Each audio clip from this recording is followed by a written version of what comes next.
Course in Miracles would have been March 18th, 2021 if I did it on time. Lesson 73, I will there be light. Today we are considering the will you share with God.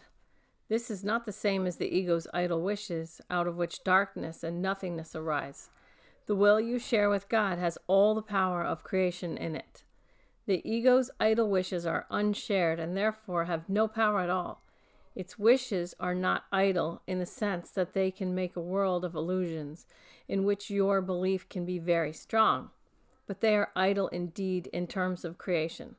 They make nothing that is real. Idle wishes and grievances are partners or co-makers in picturing the world you see. The wishes of the ego gave rise to it, and the ego's need for grievances, which are necessary to maintain it, peoples it with figures that seem to attack you and call for righteous judgment. They become the middlemen the ego employs to traffic in grievances and stand between your awareness and your brother's reality. Beholding them, you do not know your brothers nor yourself. Your will is lost to you in this strange bartering in which guilt is traded back and forth and grievances increase with each exchange. Can such a world have been created by the will the Son of God shares with his Father? Did God create disaster for his Son? Creation is the will of both together. Would God create a world that kills himself? Today we will try once more to reach the world that is in accordance with your will. The light is in it because it does not oppose the will of God. It is not heaven, but the light of heaven shines on it. Darkness has vanished. The ego's idle wishes have been withdrawn. Yet the light which shines upon this world reflects your will, and so it must be in you that we will look for it. Your picture of the world can only mirror what is within. The source of neither light nor darkness can be found without. Grievances darken your mind, and you look out on a darkened world. Forgiveness lifts the darkness, reasserts your will, and lets you look upon a world of light. We have repeatedly emphasized that the barrier of grievances is easily passed and cannot stand between you and your salvation. The reason is very simple. Do you really want to be in hell? Do you really want to weep and suffer and die? Forget the ego's arguments, which seek to prove all this is really heaven. You know it is not so. You cannot want this for yourself. There's a point beyond which illusions cannot go. Suffering is not happiness, and it is happiness you really want. Such is your will in truth, and so salvation is your will as well. You want to succeed in what we are trying to do today. We undertake it with your blessing and your glad accord. We will succeed today if you remember that you will salvation for yourself.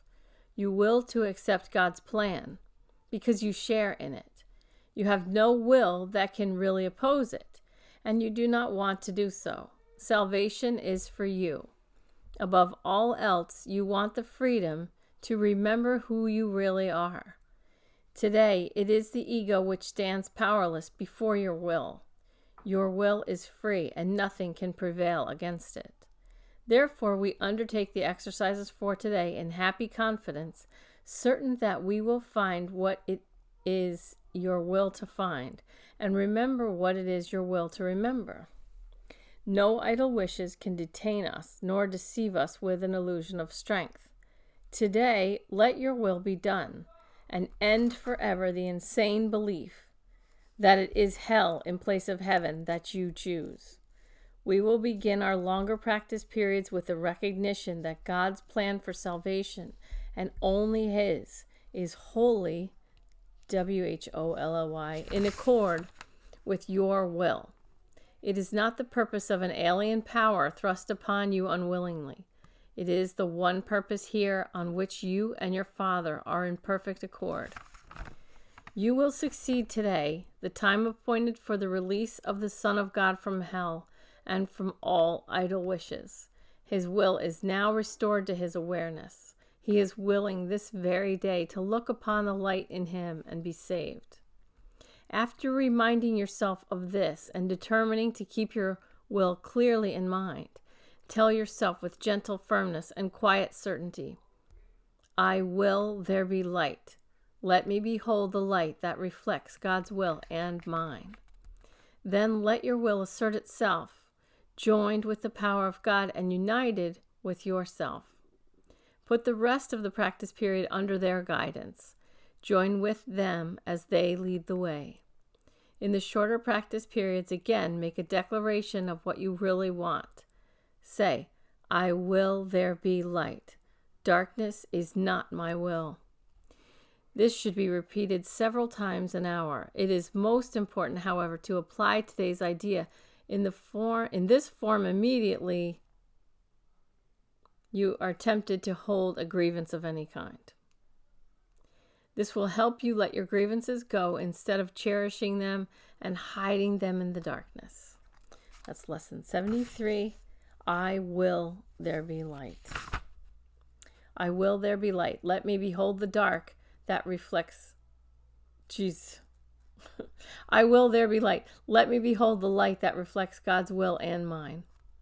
And the shorter practice periods, I will there be light. Darkness is not my will. Okay, so that's 73. I'm going to bang out 2 more. All right, see ya.